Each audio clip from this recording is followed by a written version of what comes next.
हमारे समझने की सलाहियत भी बाहर की दुनिया से बहुत आला है। नहीं तो पूरी दुनिया का मरा हो गई, मेडिकल माफिया के शिकंजे में चले गई है। हम लोग नहीं गए, हम लोग तो देखे जबरदस्ती कर रहे हैं। मैं कहता हूँ मैंने आज तक उनका कोई सहारा नहीं लिया, ना कोई चीज ना कोई पा करती थी उन्हें दिखा देता।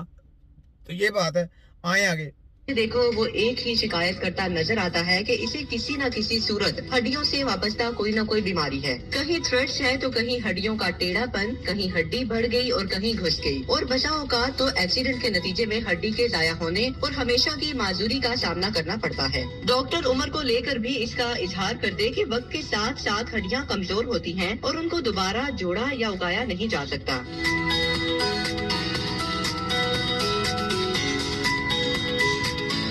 याद रखें, हड्डी एक जिंदा और खुद को मरम्मत करने वाला टिश्यू है जो आम हालात में खुद ब खुद ठीक हो सकता है। इंसानी जिस्म का हर जितना भी अंदर ऑर्गन है वो खुद ब खुद रिपेयरिंग होने के उनके अपने सिस्टम है, खाली हड्डी नहीं, हर चीज का। लेकिन अगर आप उसको कट कर देंगे फिर वो खत्म हो गया, फिर सिस्टम खत्म। इंसानी जिस्म का, आपको खाली हड्डी की बात कर रही है, मैं इंसानी जिस्म के पूरे ऑर्गन की बात कर रहा हूँ। ये कैसी बात है, छोटा की जब ब्रेन स्ट्रोक होता तो क्या वो डैमेज नहीं होता, तो ब्रेन रिपेयरिंग नहीं करता वो। अब मेरे मुंह से बात एक निकलने के मैं मौज हो गया कि ब्रेन स्ट्रोक होता क्यों, क्योंकि ये इनको मैंने पकड़ना है। जरा मेरे साथ मुकाबला करें, हमारे साथ कंपनी ये की मैं पूरी दुनिया की डॉक्टरी, इनके साथ मुकाबला करेंगे तो फिर इनका तैयार पंचा करेंगे। तो बात यह है कि उस सिस्टम को ऑटोमेटिक जो है ना आपका जिसम, लेकिन रिपेयरिंग करने वाला इंसान होना चाहिए, हकीम होना चाहिए, वो रिपेयरिंग करेगा। ऐसे नहीं रिपेयरिंग हो जाएगा कि मेडिकल माफिया करेगा या होम्योपैथिक वाला कहेगा या वो BEMS जड़े कहेंगे या आयुर्वेदिक कहेगा जी मैं रिपेयर नहीं करूंगा, नहीं कह सकता। या आपको पैंचर कहेगा मैं कर लूंगा, फलाना कर लेगा, नहीं। वो एक सिस्टम है, उस सिस्टम के मुताबिक चलेंगे फिर जिस्म की बॉडी अंदर से रिपेयरिंग होती है, ऐसे नहीं होती।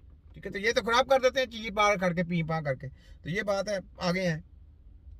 लेकिन कैंसर, जख्म इन्फेक्शन या पैदाइशी खराबी के बायस शदीद हड्डी का नुकसान, जख्म इन्फेक्शन हो जाता है, इनके पास वो नहीं इलाज, जख्म भर के बेड़ा गर्क कर देता है। फिर जो ये अंदर आपके अंदर जो छेड़छानी करते हैं उनसे इन्फेक्शन पैदा होता है, पूरे जिस्म में फिर जहर पैदा हो जाता है। तो फिर वो कहते हैं जी जो आपके पूरे जिस्म में जो है ना वो इन्फेक्शन हो गया, अब तो उसका इलाज नहीं है। बहुत शदीद दर्द होती है उसको, याद रख लें। जब पूरे जिस्म में इन्फेक्शन हो जाता है तो इनकी काली करतूतों की वजह से होता है वो, याद रखें। ये जो जख्म कर देते हैं या आपके अंदर कोई चीज लेके जाते हैं, कोई वायर लेके जाते हैं, उसकी वजह से इन्फेक्शन होता है, क्योंकि जिस्म ड्रॉप नहीं करता बाहर की कोई भी चीज, आर्टिफिशियल चीज। याद रख लें, आपका जिस्म जो है ना वो अल्लाह ताला ने ऐसा बनाया है, कोई भी आर्टिफिशियल चीज अपने अंदर वो बर्दाश्त नहीं करता होगा, तो कचरा बाहर फेंको, ये बात है।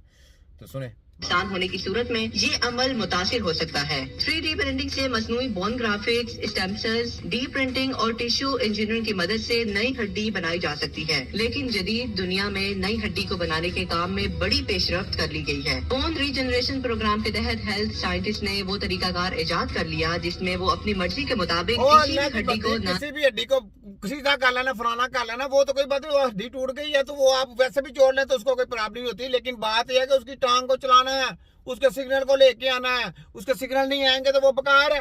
वो आपने हड्डी क्या सीधी कर दी, आपके सामने हकीम बैठा है, ची पाँ करने वाले, पी पाँ करने वाले, वो आपके वो गलत स्टडी वाले नहीं बैठे। ठीक है, ये बात है। तो इनको जब भी आप गए उनको कहें जी आप हड्डी का सीधी करते हो, हमने इसको जो फंक्शन है वो पूरा सही लेना, वो हो जाएगा। वो कहेंगे दुआ करें, बिल्कुल इनके लॉलीपॉप में ना आया करे, कुछ भी नहीं पता, ये सब जली माफिया। लगे समझ? तो ये बात है, आपने देख रही है।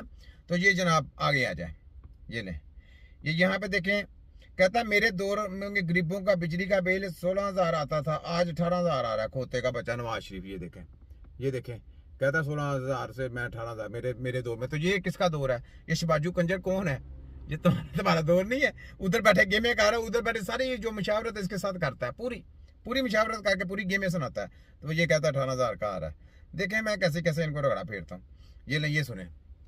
नबी पाक दे शहर दी गलियां जो कोई गली नाराज ना होवे, सदके यार, वाह।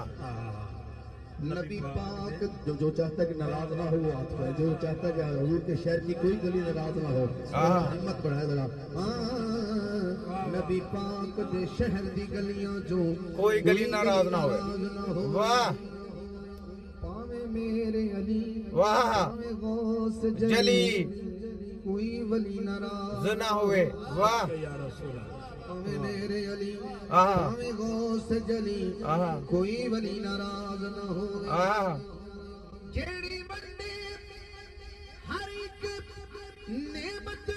हाँ वाह और दलील नाराज सुना होवे वाह जाके रुसना हाकिम रुस जावे वाह वाह एक अली नाराज सुना होवे वाह जी वाह सुभान अल्लाह वाह वाह वाह जी वाह क्या बात है अली नाराज ना हुए सुभान अल्लाह ठीक है ये सुने इंसान और कुत्ते का जवाल तब शुरू होता है वाह जब वो दूसरों के इशारों पे अपनों पे भौंकने लगता है। भौंकने लगता है दूसरों के इशारों पे।